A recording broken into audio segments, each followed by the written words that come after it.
Electral bond के जरिए Bharatiya Janata party को मिले फंड को लेकर देश भर में विपक्ष हंगामा कर रही है।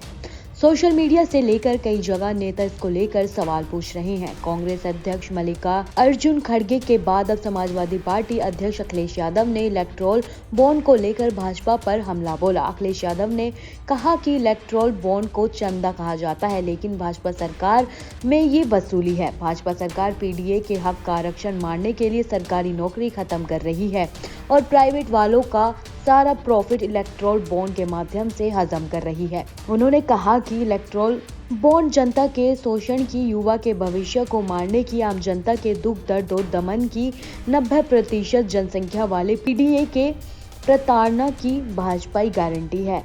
अखिलेश यादव ने आगे कहा कि वैक्सीन के लिए कंपनी से 500 करोड़ रुपए लिए गए थे, इसलिए जबरदस्ती हमें और आपको वैक्सीन लगाई जा रही थी। इसके अलावा उन्होंने ईडी, सीबीआई और इनकम टैक्स की जांच पर कहा कि बीजेपी के लोग, एजेंसियां विपक्ष को परेशान, बदनाम करने के लिए, खुद के लिए इलेक्ट्रॉल बॉन्ड लेने के लिए इस्तेमाल कर रही है। चुनाव से पहले ये बात आई है तो जनता इस बार भारतीय जनता पार्टी को अखाड़ फेंकेगी और सोशल मीडिया पे चल रही है। मुझे उम्मीद है हमारे पत्रकार साथी भी जिस तरीके से और लोगों के पीछे पड़ जाते थे, इस बार इलेक्ट्रॉल बॉन्ड्स के पीछे पड़ करके सच्चाई जनता तक पहुंचाएंगे।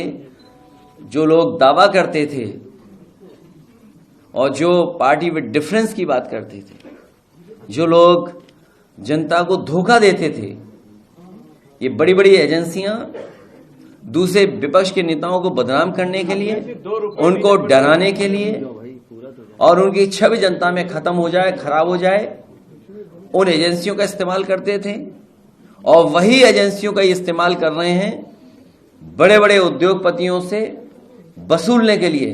तो सोचिए, कोई कल्पना कर सकता है कि आपकी एजेंसियां विपक्ष को परेशान करने के लिए, विपक्ष को बदनाम करने के लिए और खुद के लिए इलेक्ट्रॉल बॉन्ड लेने के लिए इस्तेमाल कर रहे हैं?